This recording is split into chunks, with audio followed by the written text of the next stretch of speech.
this is a very incredible, very important conversation that I know that a lot of young people in our community have been looking forward to, and I'm so happy that we were able to find a professional who has been in the sector for quite a long time and who has done a whole lot of work, with young people and men as well. So we're happy and excited to have you here. Because a lot of people would want to know you. We shared your profile, your bio online, but I'm sure that a lot of people would want to hear from you and, just to get to know you a lot better. So, Sure, no, thank you. Thank you for having me. Yes, and I'm glad we finally got to do it. yeah. So if you don't mind, I'm sure like those who are watching us would want you to maybe do a little more introduction and then go, deeply into what you've been doing, especially in mental health. I know your work has revolved around like mental health in hospitals and even outside agencies as well. Mhm. Yeah, that's right, Noel. So yeah, sure. Just I'll share a little bit about my background. So my name is Dr. Najmun Riyaz, and I'm originally from northern part of India. It's Kashmir. I was born and raised there, and then moved to U.S. about 28 years ago. Did my residency in psychiatry. And after that, I just started working, as I mentioned, mostly in hospital settings and outpatient, just seeing patients from depression, anxiety, major psychiatric illnesses. But then COVID happened, and that kind of really changed everything. It changed my perspective on mental health. And in COVID, what I realized is that our clients, means our patients who came to us, they Mhm. were actually doing pretty good because Right. they had their therapists, they were taking their medications, and they were, even at their home setting, they were enjoying their moment, and they had all these amazing skills to handle stress. So they were doing very well. They were connected. But what I noticed, my colleagues in hospitals, who we call normal people, Hmm. parents, teachers, um, firefighters, every sort of like average, normal working people, they were not doing good. And what we notice is that, stress is something we never talk about. They don't have coping skills. They Hmm. were all suffering in the silence of their homes. And a lot of them, I noticed, were resorting to alcohol to calm Hmm. themselves. I saw several of colleagues were popping caffeine pills in the parking lot and going home and drinking. And I said, wow, something needs to be done for this. So that's what, I took a little shift in my career. I ended up quitting my job. Started coaching healthcare workers and just people in general in offices and my coworkers. We created some support groups for our colleagues, and then eventually, I utilized social media. And I've Hmm. been always a private person, never had Facebook accounts, never did social media. In fact, my friends would often comment, are you dead? Are you alive? Where are you?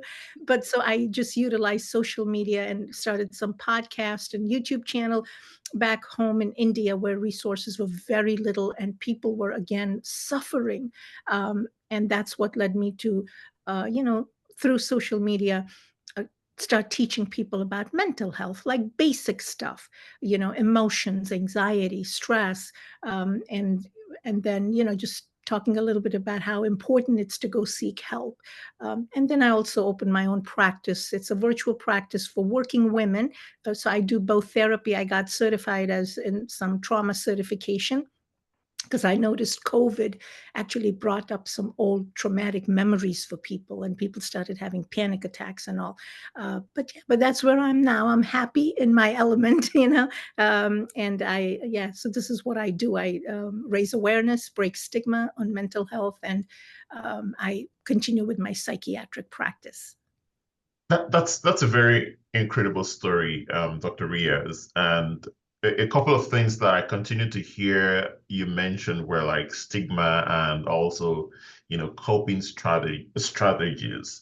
But before we move into that, I also wanted you to like share a little more, about how it has been with, utilizing social media, because we all know that in the times and the age that we are in, social media has become a very powerful tool, to make change happen in the world. How has your experience been so far, especially creating that mental health awareness using social media? Yeah, that's a great question. So I always say that social media is a double-edged sword. Social media is hurtful. And in fact, now that you're seeing the barrage of mental illnesses in children, Hmm. adolescents, and young adults, I think there is a huge role for social media has played in it, um, in multiple ways, both bad and not so bad as well. Now, when I use social media, I have taken up the power of social media because it's accessible. It has become like air and water. It's reaching every place to every person. So I took advantage of that part of social media. And because of that, so what I do is I, raise awareness. I teach people about mental health and breaking stigma, which is to tell people that, hey, seeking help is a sign of courage. It's not weakness. Don't struggle in silence. I do have very, very strict social media rules. If you look at some of my pages, um, I don't give people much chances to engage in an unhealthy discussion. The reason for that, Noel, is because I'm a professional. I spend my time in making videos, making content for my people. And I also know that people who follow me on the social media basically become a part of my community. So I have an obligation to protect their integrity as well as mine. So whenever I notice there are people who will comment about my personal appearance, whether they will engage in body shaming or whether they will start engaging in negative, unhealthy, toxic discussions with each other, I have some volunteers and, of course, virtual assistant. We restrict them, period. There is not much chance because this is what I preach. This is what I want others to do as well. Because you're on social media does not give anybody a chance to bring you down. Like, for example, Noel, you're doing this amazing work and you are showcasing it and you are spreading the word. You would not want some Tom, Dick, and Harry to enter your social media, watch your post and content, and then give negative comments on you. No, that's not why you're there. Right. That boundary is very critical. If you go to the Zen Kashmir, the community we have created, if you go to the comment section, very rarely will I use a negative comment, and I will use that for educational purposes by replying to them in a way which becomes knowledgeable rather than unhealthy engagement. So we have, as I said, we restrict them, and some who will go far, we block them because again our content is it's for educational purposes. We spend our time, our energy, it's for you, but it's definitely not for you to body shame us, to bring us down to or engage in toxic unhealthy patterns. So that's one side. And again, I have used social media for education, awareness, and breaking stigma, and it's working. So I'm thankful for social media for that. But yes, on the other aspect, again, same thing, that especially for our young adults, for our children who unfortunately are very vulnerable, Noel. They don't understand. They want to, they want to be liked, they want to be validated. So Right. they unfortunately become victims of the unhealthy part of social media. Mhm. And that's something we will have to continue teaching. And unfortunately, it's funny, you have to use social media to teach them as well, if Mhm. that makes any sense. So we have to be careful, use our wisdom. But yes, it's a great tool. However, we have to use it carefully and with full awareness and knowledge. That's really very powerful and incredible. Just, listening to you share some of these experiences, because I mean, the world has become very polarized, and we have a lot of people who, carelessly say things to other people on social media. And as many young people would say, that social media is a leveler. So people don't have respect for other people's appearances or opinions, or who they are. And then they feel that once you're on social media, like you can just invade in any other person's privacy.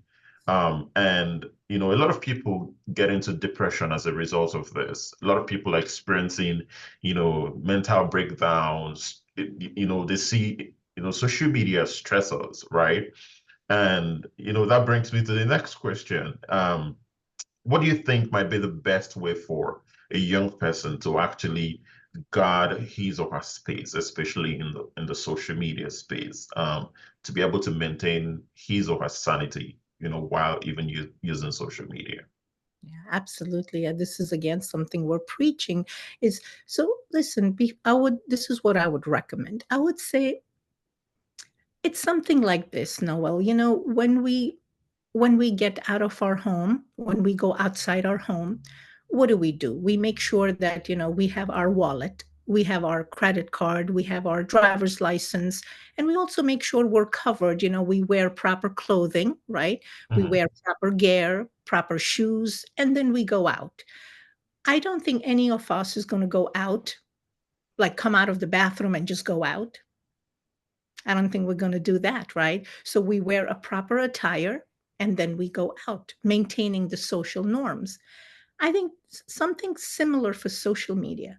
When we go on social media, just because we don't see who sees us doesn't mean that we're out there.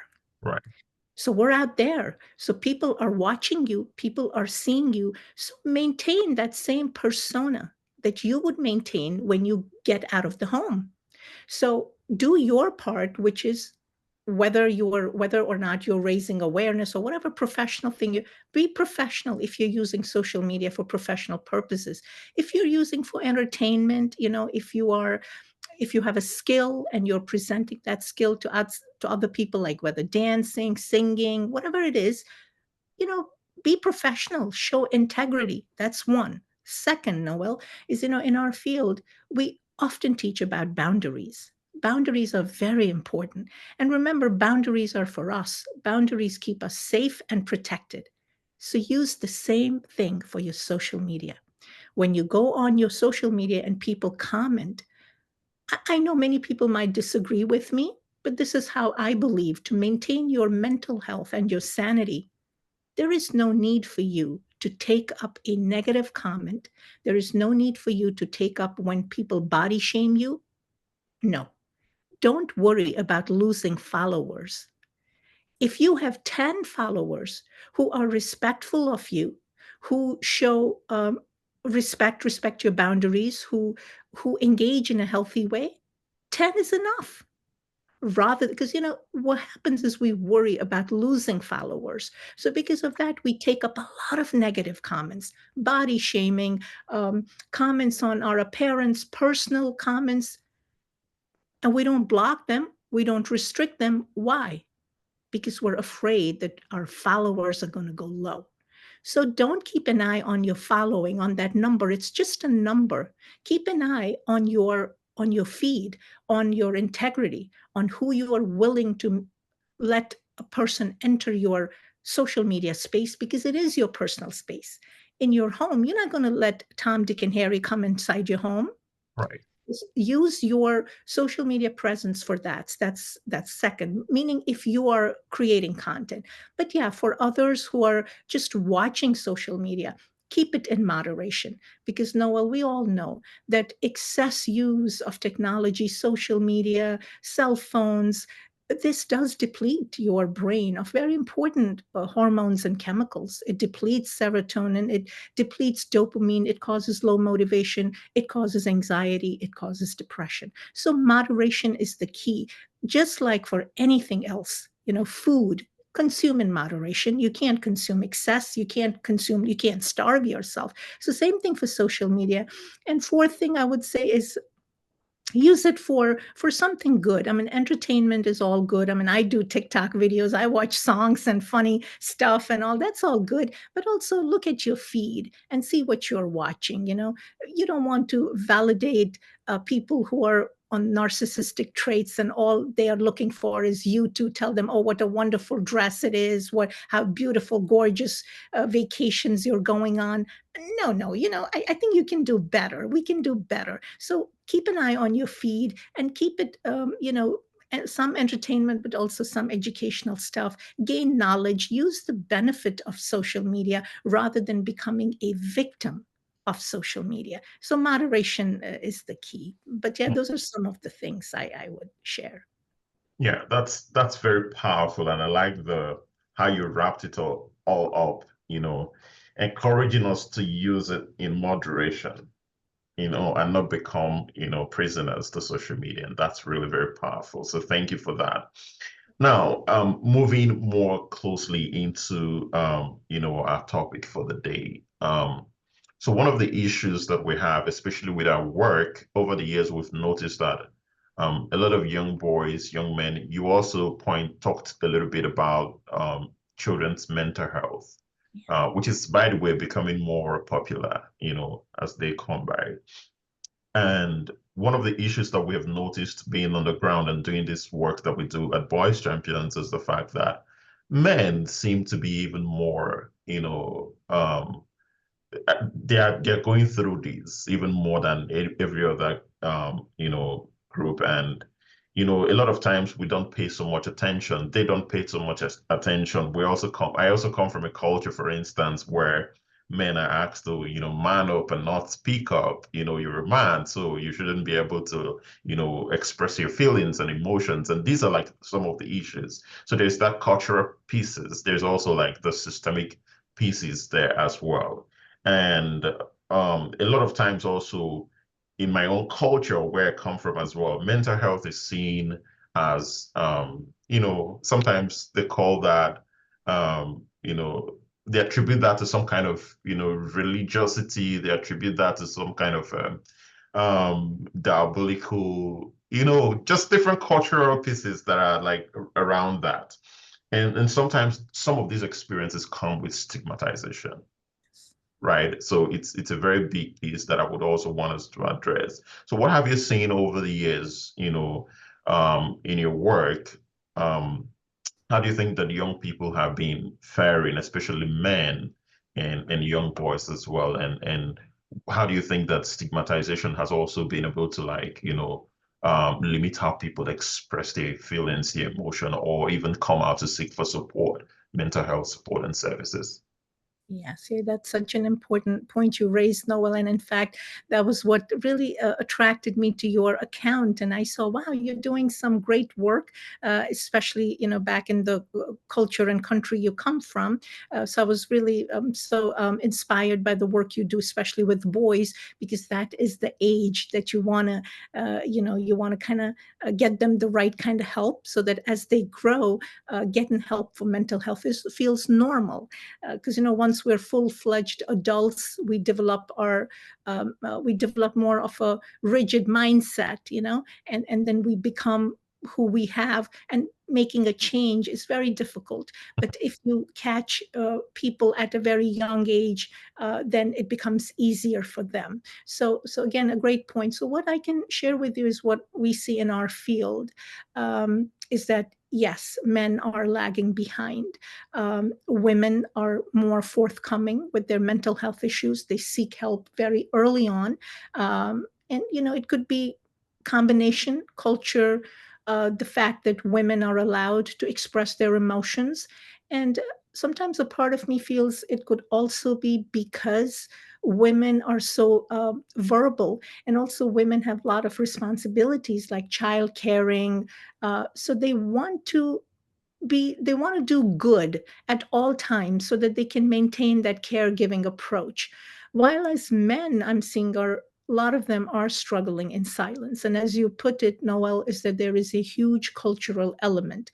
See, now that I have, come out of my office pretty much, and so I'm seeing men from different cultures. And I know in the Western countries, it's better. More men do seek help. But in certain cultures, like I'm from India, right? In India, and where I come from, northern India, men have been assigned this role of being someone who can handle any and every situation. So men have been told, no matter what, you got to keep going. You cannot cry.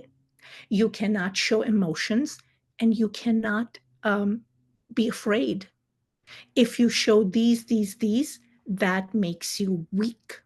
So whenever our men feel anxious, whenever our men feel sad, guess what's the most common emotion and expression they will go to?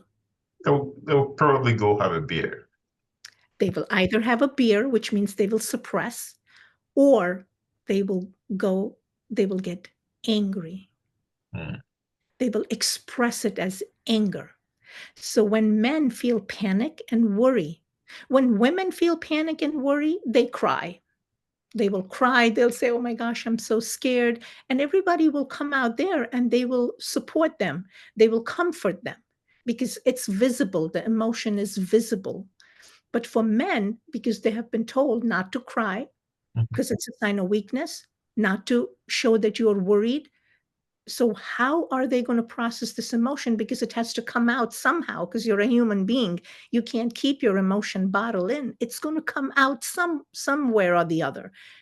So it comes out as anger. And in our cultures, in men, anger is allowed because it makes them feel, I don't know in your country, but in my country, we used to have like Bollywood. Are you familiar with Yeah, Bollywood? of So in course. Bollywood, in old times, we had a name to a Bollywood hero, and it was called the angry young man. Mm. In fact, even women used to fantasize about getting married to someone who is this angry young man. So for us, anger was equivalent to a manhood, strength. But in reality, as a psychiatrist, when I realized that where is the origin of anger, the origin of anger comes from insecurity, depression, weakness, anxiety, fear. So totally opposite. So this angry young man is actually a very insecure, deeply worried, anxious, depressed man. So if we can again educate folks that hey, your anger deep down comes from an urge and need to get help, I think that that can help. So that way, they can express their emotions freely and seek help for that. And as you mentioned this very classic example of taking a beer. So, what we do when we have emotions inside which are not handled, which are not expressed, which are not managed properly, what are you going to do as a human being? Because as a human being, you have to keep going. You can't last for that long being anxious all the time, being depressed all the time. So, you have to keep going. So, then what you do is you resort to drugs and alcohol because what they do is they give you a temporary relief. So when we feel anxious and depressed, we have a beer and we feel okay, right? So we're okay for a couple of hours. But then we don't realize that that anxiety and depression comes back. And in fact, it comes back with a greater force. Because what has the beer done to your brain? The beer has further damaged your brain. So now you forget about your anxiety and depression and you enter into the realm of addiction. Mm. You become an addict, an Mm. alcoholic, a drug addict. But the reality is that you were struggling from depression, anxiety. That's why it's so crucial, Noel, is that we teach our young boys and our young men that if you're struggling with these emotions, if you're struggling with anxiety, if you're struggling with panic attacks, if you have trauma in your life, if you have depression, it's okay. Why? Because you're a human being. You're like everybody else. You can have these emotions. And if we don't manage these emotions effectively, they will become bigger and they will become something serious. And then, God forbid, at the end, when the drugs don't work, the alcohol don't work, and getting angry doesn't work, God forbid, then we have suicide rates. What's this individual when he feels so helpless in a moment and then the drugs, alcohol have further damaged the brain, then that leads to suicide.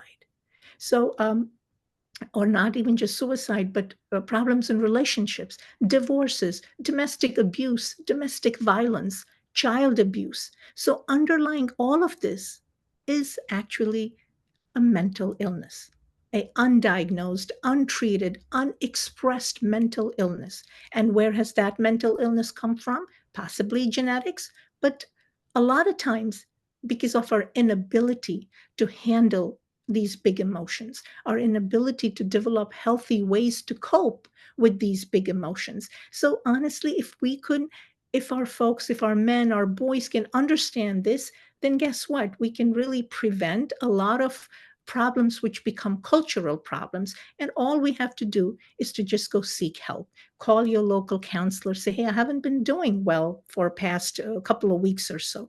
Even if you have to go see a psychiatrist to take a medication. And again, there's another huge stigma for the medicine, because when we take medicine, we go to a counselor, we are told that we could not fix our problems. We're weak, we're incapable. But that's incorrect. So the messages the society have given us is not correct. It's wrong. It has to be changed. And who can change it?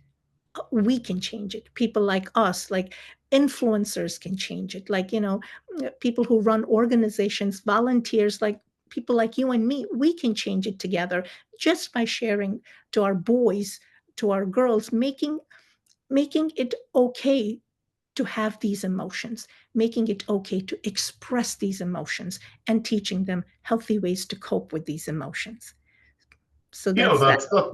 That was really very powerful, and I can't agree less because everything that you said is really correct and is relatable because I work with young people who go through all of these emotions every day. And of course, as a young man too, there are moments in my life as well that I go through those experiences. And until we normalize these conversations, young people will continue to go through the experiences, but they wouldn't be able to like come forth. So thank you very much for sharing that extensively. Now, very importantly, it's also now there's that group of people who know when they're coming down with depression or when they are just sick because mental health for me is also sickness, right? Just like every other sickness that one could think about. But a lot of times, so many young people, another category of young people, don't even know that they're beginning to go down mentally. Are there ways that one could like, know when, the person is actually like beginning to go down mentally, or how do I, as a young person, know that I need help at this point? Yeah, again, a great question, Noel. Listen, in our field, in like psychiatry, psychology, when we talk about, see, there is mental health and there is a mental illness, Mhm, right? Just like in your body, there is a physical health and then there is a physical illness. So in our body, your doctor tells you go do exercise, eat healthy, take less salt, uh, drink plenty of water so that you can maintain your physical health. And then, God forbid, a person can have a heart attack. When a person is having a heart attack, a doctor's not going to tell you, go exercise, go drink water. No, mhm, it's going to that's say, true. come to the hospital. You're having a heart attack. So, same thing holds true for mental health. So, when we talk about mental health, we talk about ways to prevent a mental illness. So, mental health would be like, hey, manage your stress, develop healthy ways to cope, get to a therapy whenever you're under enormous stress. Like, for example, you have a death of a loved one, you lost your job, you had a divorce, you had a breakup, you had any major chronic illness, and you're feeling depressed, because it's very common to feel sad and depressed during that time. So then we say go to therapy so that it can prevent you from having a major mental illness. So that's what we call mental health, and that's what I do. Awareness. Hey, this is how you take care of your mind, because your mind is an organ, right? Mhm. Just like you exercise for your body, you do the same thing for your mind. So in that, we teach people, all this about emotions and coping and all. And then you go to a realm of a mental illness. So a mental illness, as you said, rightfully so, is a medical condition. When you develop a mental illness, when a person develops a mental illness, it has nothing to do about them being weak or strong. No. Your mental illness, developing a mental illness is not, you didn't cause your mental illness. A mental illness is a condition. It happens, and it can happen with anybody. It can happen with every human being who has a mind. If you have a mind, you're at a risk of developing a mental illness. And then you could have a genetic, like if grandfather had depression, father has depression, that doesn't mean you're going to have it, but it just means you're at a risk of having it. So that means that you have to take care of your mind because you have a risk of developing a mental illness. So when we talk about mental illness, then we talk about symptoms. What are your symptoms? So whenever we psychiatrists diagnose somebody with a mental illness, this is what we say. We say that your symptoms should be bad enough so that they affect your work, your relationships, and your functioning. If your mental illness is affecting 3 of them, then we diagnose you with a mental illness. So say, for example, Noel, say, for example, we have anxiety. We're worried. We worry about this, but we're both functioning. We both have jobs. We have healthy relationships. We're making money. We're taking care of everybody. Like things are going fine, but we're just a little worried. So that just means we have anxiety. It does not mean we have a mental illness. And that anxiety you can manage, like walking, praying, whatever. But then if your anxiety comes in the way of your work, school, functioning, relationships, meaning if you're telling me, doctor, I am so anxious, I can't get up in the morning. I am so anxious, I cannot sleep. I am so anxious that I have lost my job. My anxiety has affected my marriage, and my wife is going to leave me. Because of my anxiety, I cannot take care of my children. Then guess what? Then I diagnose you with a condition. And those conditions are, for example, panic disorder, generalized anxiety disorder, major depression, bipolar disorder. So then you go into the realm of a mental illness.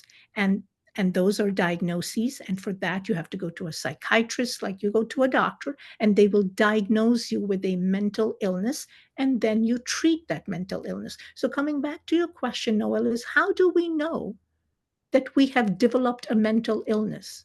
So remember, whenever your emotions, see, you can feel sad for a day. That's normal. If, for example, God forbid, you lost your parent, you're going to feel sad for about a year. That's very normal. There are going to be days you're going to cry. That's very normal. You lost your job. You're going to be sad for a few days. That's very normal. But if your sadness has no reason, if your sadness is prolonged, like for every day you're so sad, you're feeling hopeless, you're feeling helpless, you're wanting to end your life, you can't go to work, you can't do a job, then you better go seek help, because guess what? Your your emotions have now become so big and so unmanageable and so uncontrollable that you have developed a mental illness, or your emotions are so big and so unmanageable because you have a mental illness. So at that point, exactly same thing. I mean, if you're having a chest pain, you're not going to go and lie down and sleep and wait till the chest pain disappears. You're going to go to the hospital, period. Same thing. So whenever your emotions, you cannot manage them, you can't handle them, and it's affecting your physical functioning, your work, your relationships, it's time to go seek help. Go either therapy or to a psychiatrist. And period. That's it. Simple as that. Thank you so much. Thank you for making sure that we understood the difference between mental health and mental illness, and also for sharing those tips on how to, seek for help and where to find that as well. Now, a very quick one, and probably that would be one of our last questions. One of the things that we have noticed on the course of our work over the years is that there are a lot of kids, a lot of children who grow up with adverse childhood experiences and trauma, right? And so many of them do not receive any kind of support. And because I studied special education, it is easy for me to like identify some of these children and probably, give them the kind of resources that I have available to me at that point. But a lot of these kids need a lot of, support. And one of the things that we have also seen is that not just them, but even adults who grew up with different adverse childhood experiences and ACs and trauma eventually have some of these experiences affecting how they live their lives, even as in marriages, in their work, and in so many areas of their lives. What would you think might be the best ways for parents, to first of all, like understand that these kids, some of the things they experience at home, for instance, parents fighting in the house, actually have their ways of affecting these kids emotionally. How do you think that parents could understand this and also be able to support and ensure that as they are paying the children's tuition or school fees, they're also like caring about the emotions of their children and also not asking this kid to shut up when they want to express their emotions and feelings as well. Because I mean, the family is a very important, like we all know, is um, a very important area of every child's development, and we all need to always put that at the fore. So yeah. Oh, no, thank you so much for asking this question. Listen, as much as I answer this question as an expert, I also am on the other end, which is I myself, because I have kids, I myself try to learn of ways that I can help my child feel heard, feel validated, and and just be there for him as a supportive parent. Because when I'm a psychiatrist, I can do a very good job telling you what to do. Mhm. Right. But when I'm a parent. I have attachments. So that time, so I just want to let your listeners know that, hey, me being an expert really doesn't mean that I'm an expert at home. No, I'm not. I am just like you guys. I also struggle as a mother, and I seek help. I have my own therapist. I take parenting classes, parenting courses. I do a lot of reading on parenting so that I can be a better parent to my child. But yes, I'm struggling like you. There are days I also yell at my child, and then I feel sorry, and then I have to repair. Then I have to reach back to him and I say, hey, I'm sorry, honey. Mom was having a bad day. I should not have spoken to you like that. So I struggle every day. If you see me, if you catch me at the odd hour, you go like, what is this, Dr. Riaz? She was just lecturing people. She's such a terrible mom. So I have those moments. But yeah, to coming back to your question, Noel. So when you talk about ACE, which is adverse childhood experiences, and just for folks listening there, so what that means is that when our children have experiences which are traumatic, which are psychologically hurtful for them, and that could include, whether it's that they have been affected with a physical illness, whether they have been, God forbid, abused physically, sexually, emotionally, verbally, whether there is domestic violence. So that is a part of adverse childhood experiences. And those adverse childhood experiences then determines whether a child has had trauma, meaning a psychological impact on his brain. And also in simpler words, call it like a psychological injury, something that we don't see, but something we can feel and notice in this child.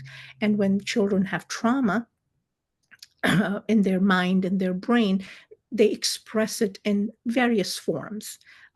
They express it through, again, anger, anxiety, panic, um, low school performance. They don't do well in school.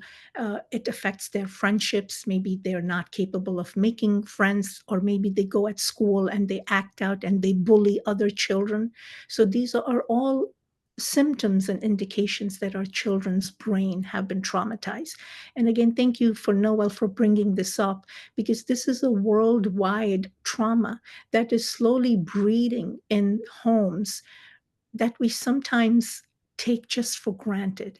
And that is the slow burning domestic abuse, domestic violence in many homes, irrespective of what the job is, what the financial status is. Yes, it is more common with poverty and, where there is substance abuse in the family. It's more common, but rich men, rich homes are not, they're not spared. There is domestic violence even in higher strata, like, professional homes, which have parents who are well-to-do and are professionals. So domestic violence, domestic abuse affects children substantially because it gives them a feeling of not being safe at home. Noel, one of the best gifts we can give children is safety in their home, and not just physical safety, emotional safety, spiritual safety.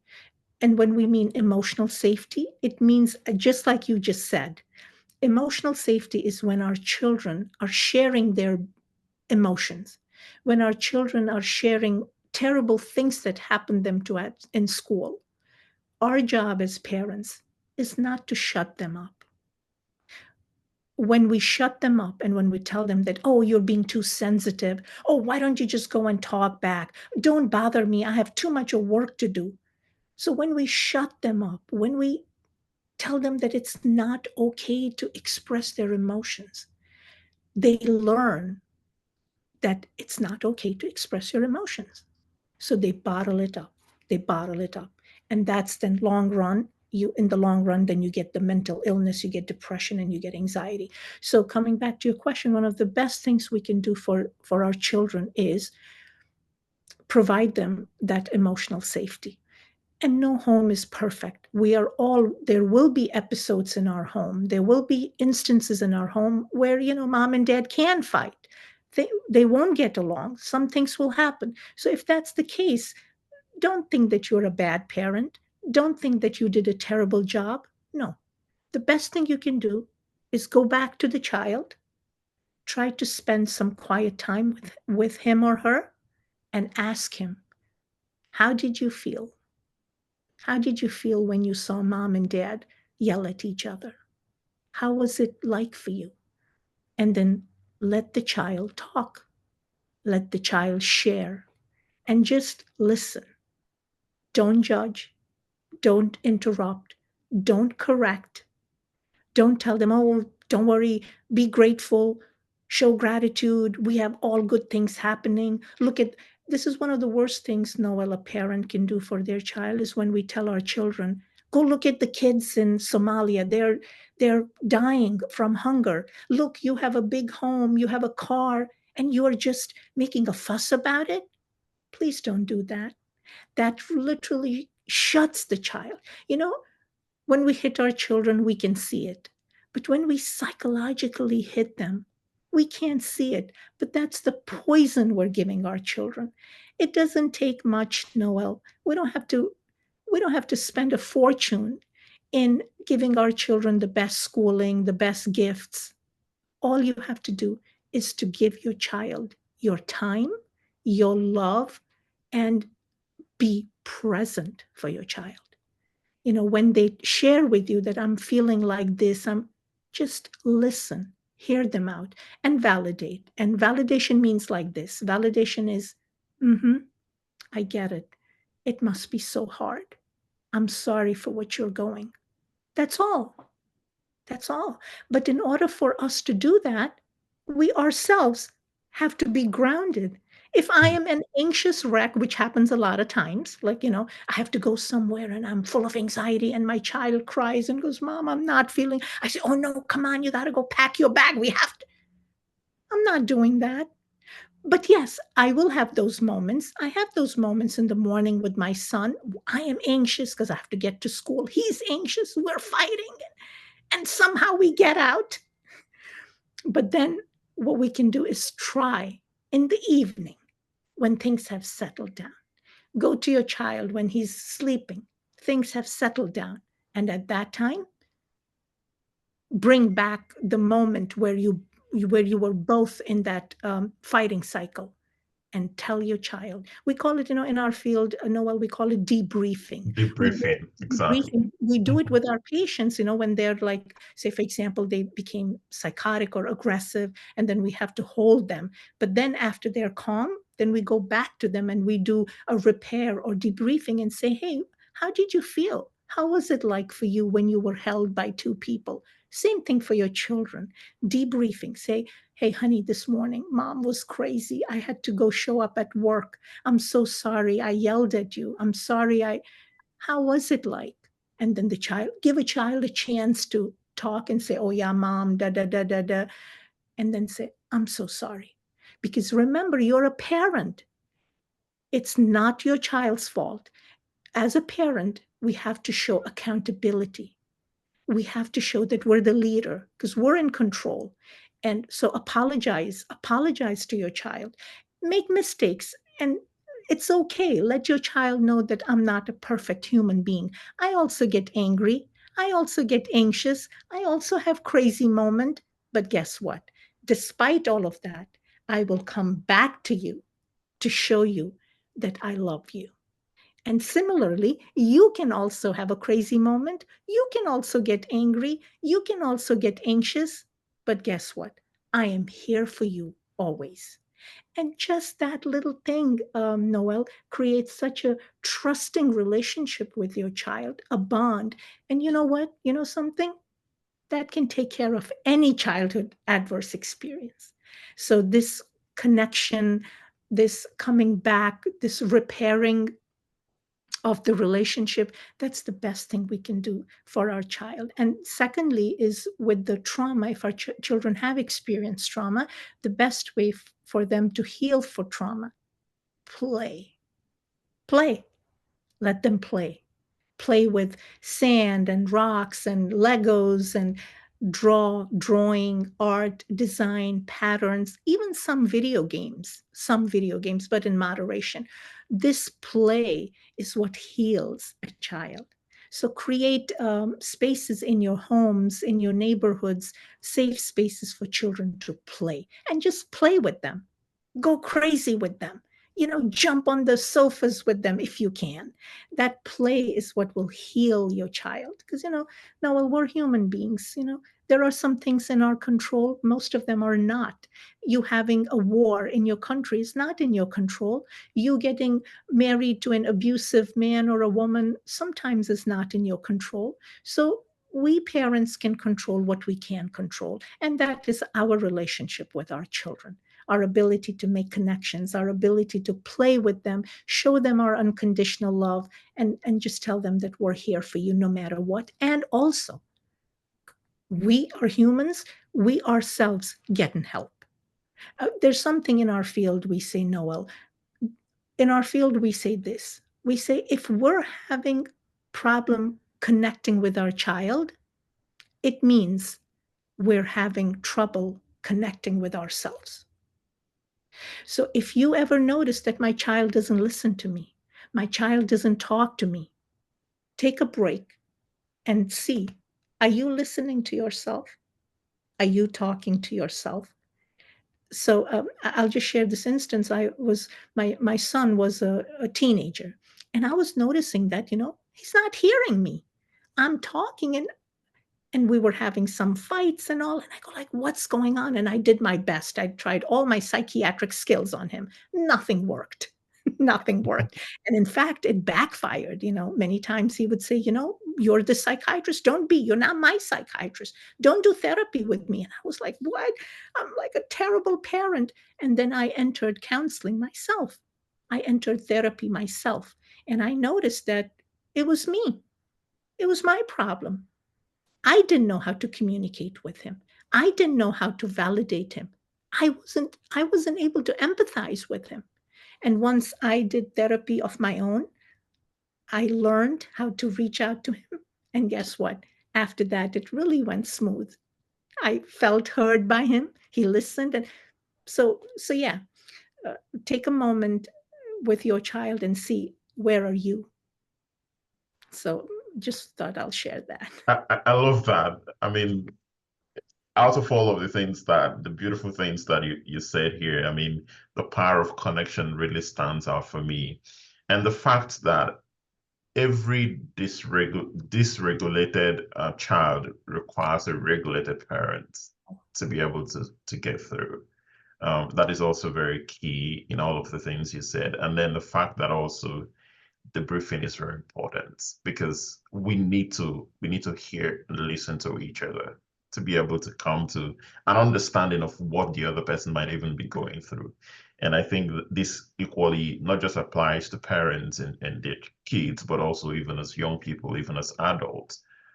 It's important that we always have the opportunity to connect, to debrief, and also, you don't need to be dysregulated because the other person is also dysregulated. You're not gonna hear each other, right? So, yeah. So thank you very much for sharing that.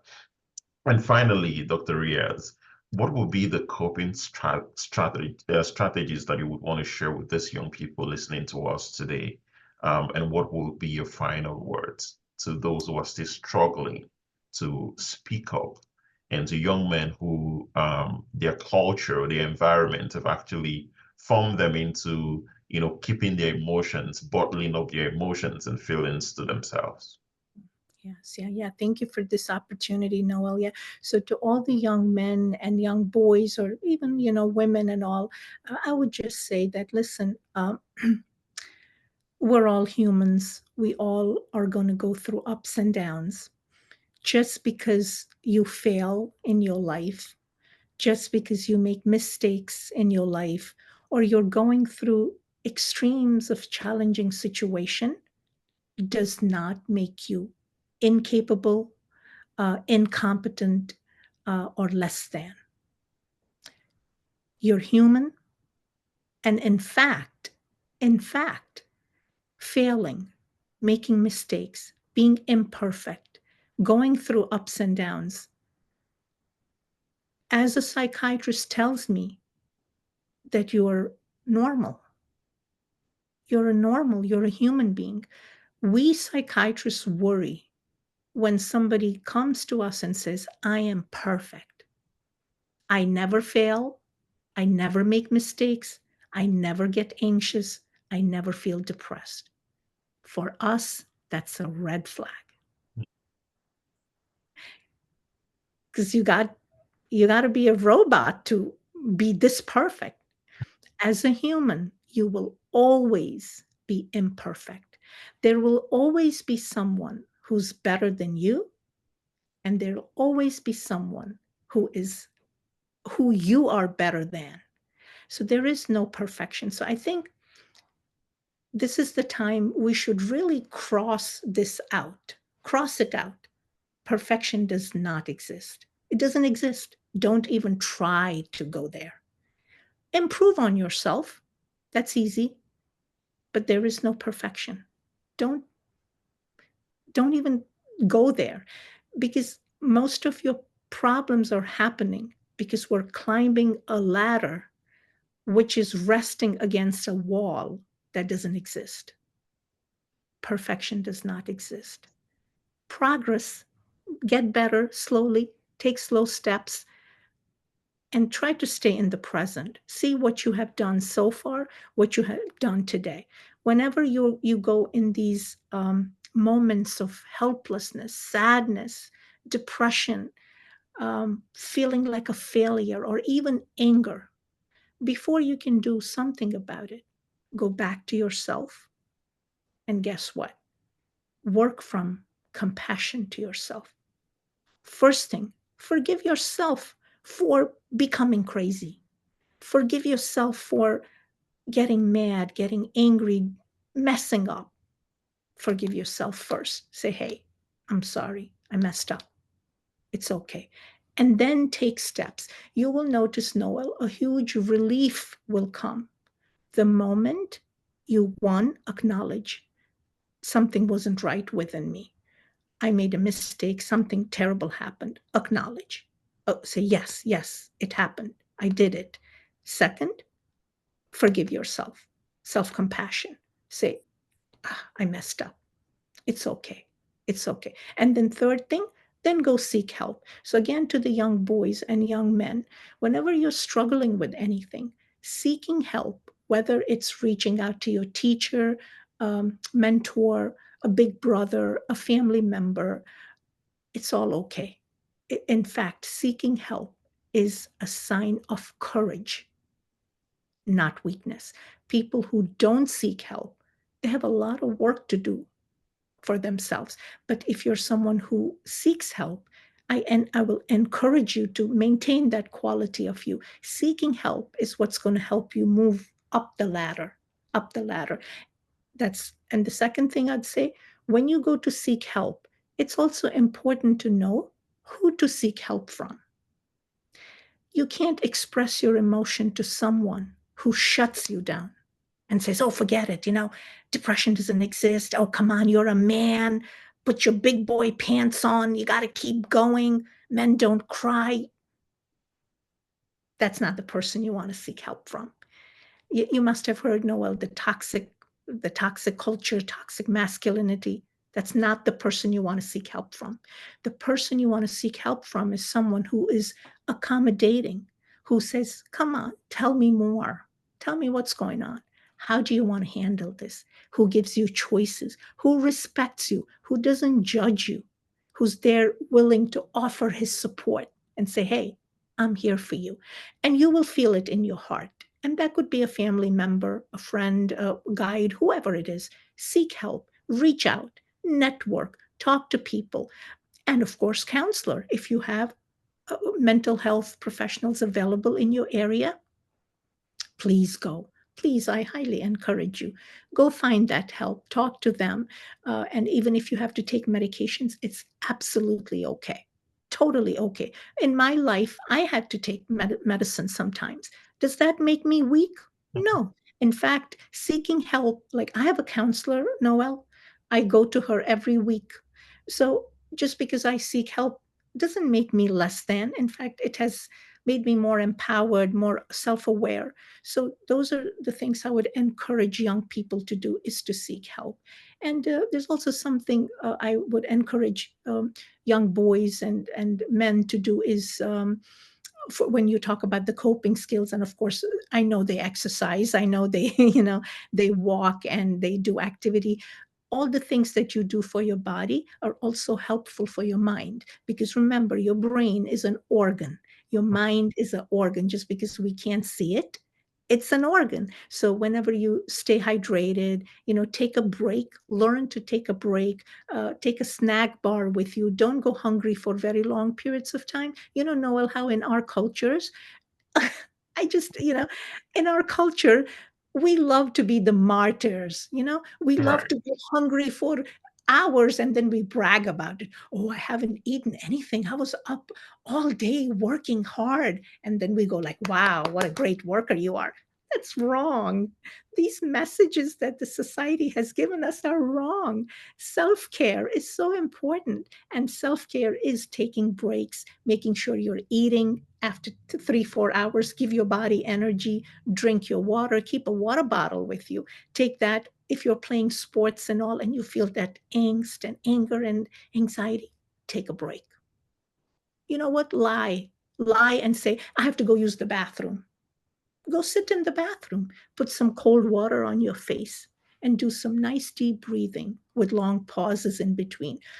Keep a little journal, or on your cell phone, you have a notepad, go and write there. If you can't find anyone to talk to and you have this anger inside you, somebody treated you badly, take your cell phone and start jotting down. Oh my gosh, this person was so mean to me. I feel like hitting him right now. I'm so mad at him.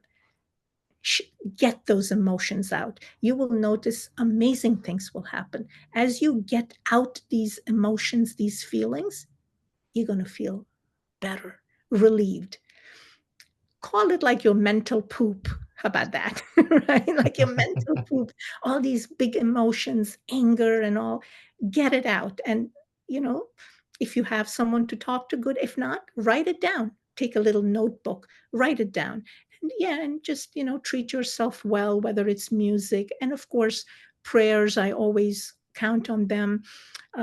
meditation, if I talk about meditation to a young boy, he's going to go like, what? I'm not doing meditation. But sometimes, meditation could be very simple. It could be even like, when you're eating, then just eating mindfully, tasting your food, smelling your food, or even if you're going for a walk, just paying attention to the traffic, to the sounds, noises of the birds, nature. Extremely healing, Noel. When I have my ups and downs, like my mom was sick and I was feeling sad and a little down, I would just go to a local park and just spend some quiet time there, 30 minutes, and I would listen to the noise of the birds, the streams, the water, the people.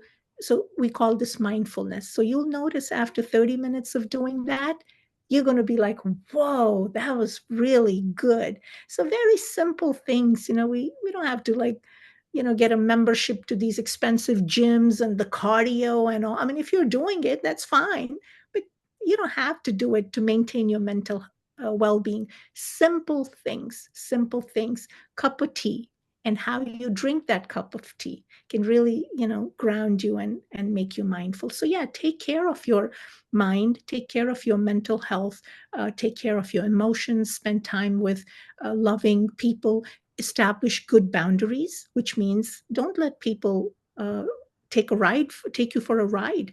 Don't be the doormat for a person. If a person you're noticing is being mean to you, being condescending to you, set up good boundaries. Say, hey, no, not now. I'm sorry. Because that helps with that's showing respect to your body, to your brain. So don't let people take you for granted. Same thing, social media, people are bullying you, block them, restrict them, keep a healthy feed. And so all those things, because when we take care of our mind, Noel, we can really prevent a lot of mental illness. We can. So stress management and all, yeah. But yeah, I just thought I'd share with you. And yeah, even if you have a mental illness, no problem. There have been presidents and professionals who struggle from depression, from bipolar depression. Mental illness is not a death sentence, at least not anymore. We have amazing medications, Noel, amazing medications with minimal side effects, which can help. Therapy can help. Family support can help. So, yeah, stay aware, stay knowledgeable, and believe in yourself and get help and stay courageous. That's all I have to say. Honestly, Dr. Riaz, I can't really thank you enough. It's been a very wonderful whole hour spent with you, and thank you for sharing your experiences, your wealth of knowledge in this field, and of course your expertise.